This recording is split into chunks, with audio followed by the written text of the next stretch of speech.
Stradler, where are you? Get back in your cubicle. I'm not paying you to uncubicle yourself.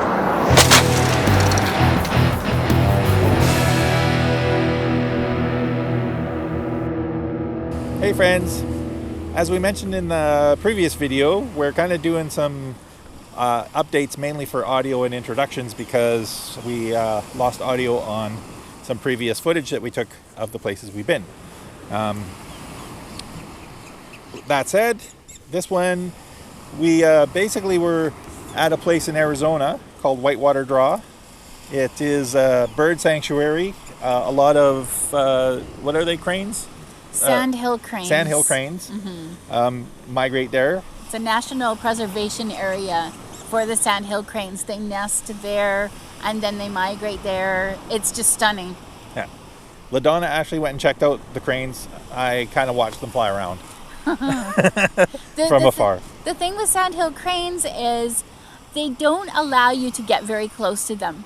I tried without lure. I tried with lure. They're very skittish. Yeah. So it's not easy to literally go up to them. So the footage that I took for you, you will basically just see them fly and you will hear their beautiful call. It is just stunning.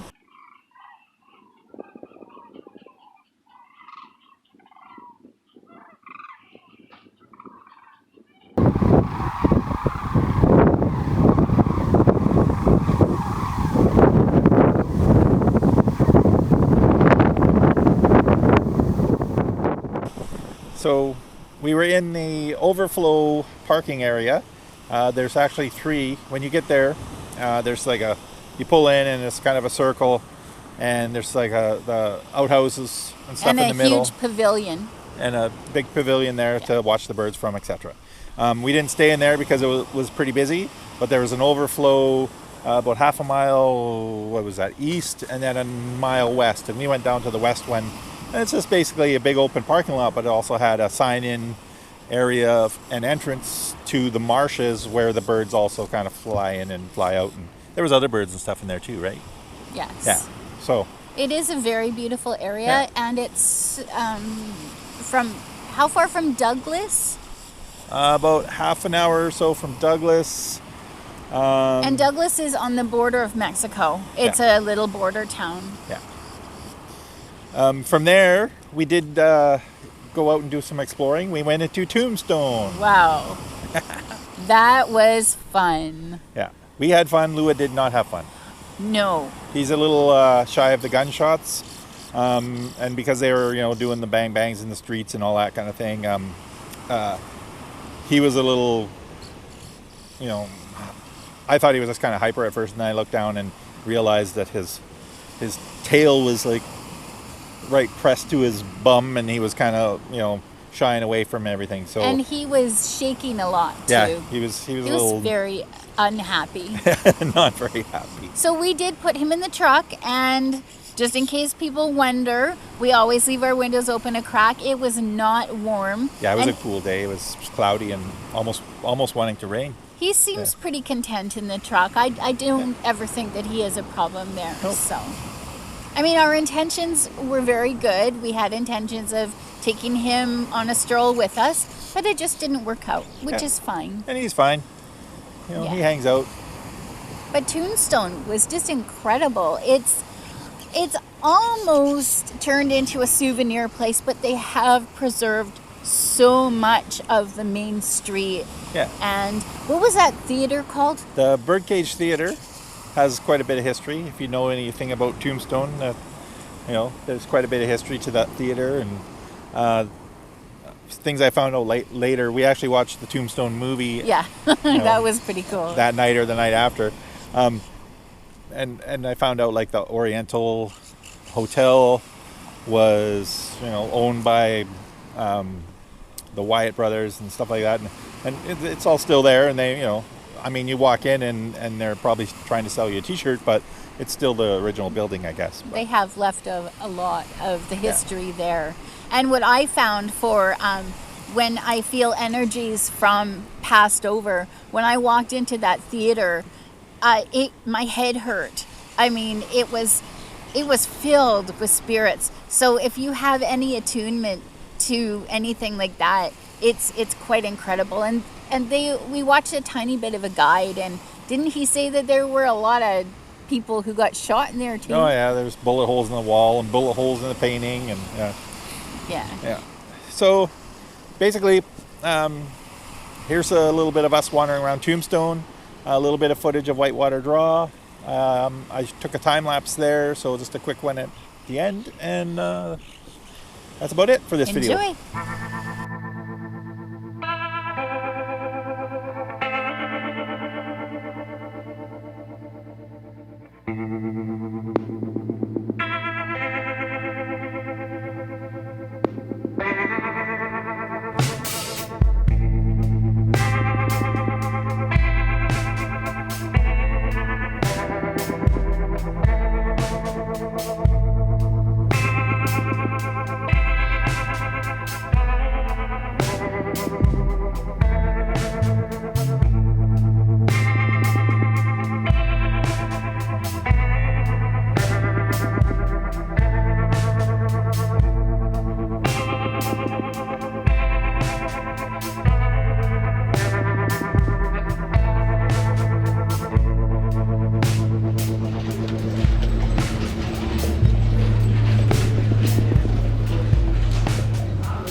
So hope you like that.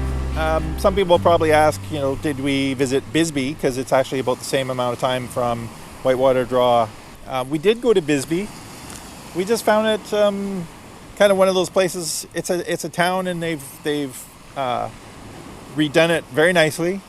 It's very appealing, but it's kind of one of those ones where we weren't really there to spend money and go out for dinner or anything. So unless you're going there to have a lunch or a dinner in a kind of a nice cafe that used to be a historic building, or look at artisan, artworks, pottery, that kind of thing.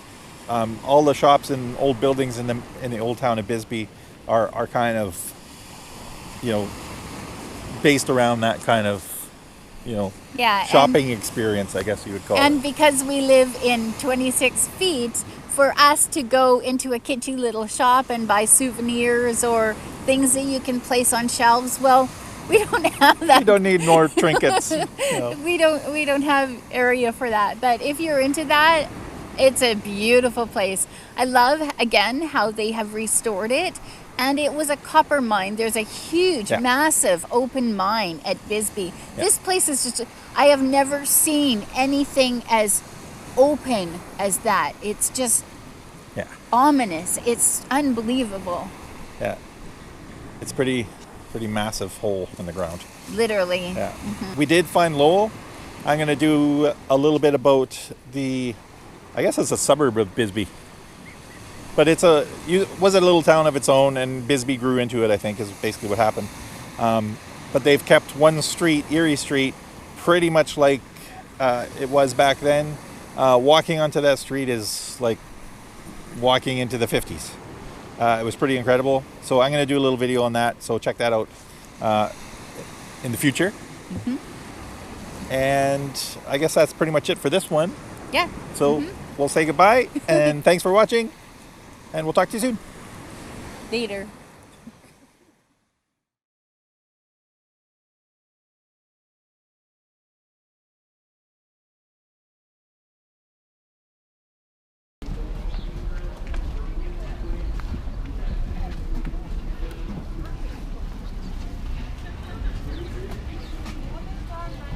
Getting arrested? Nope. No. Nope. But you're standing at the marshal's office. Yeah, I just bailed you out. You wish. It's like working with a monkey.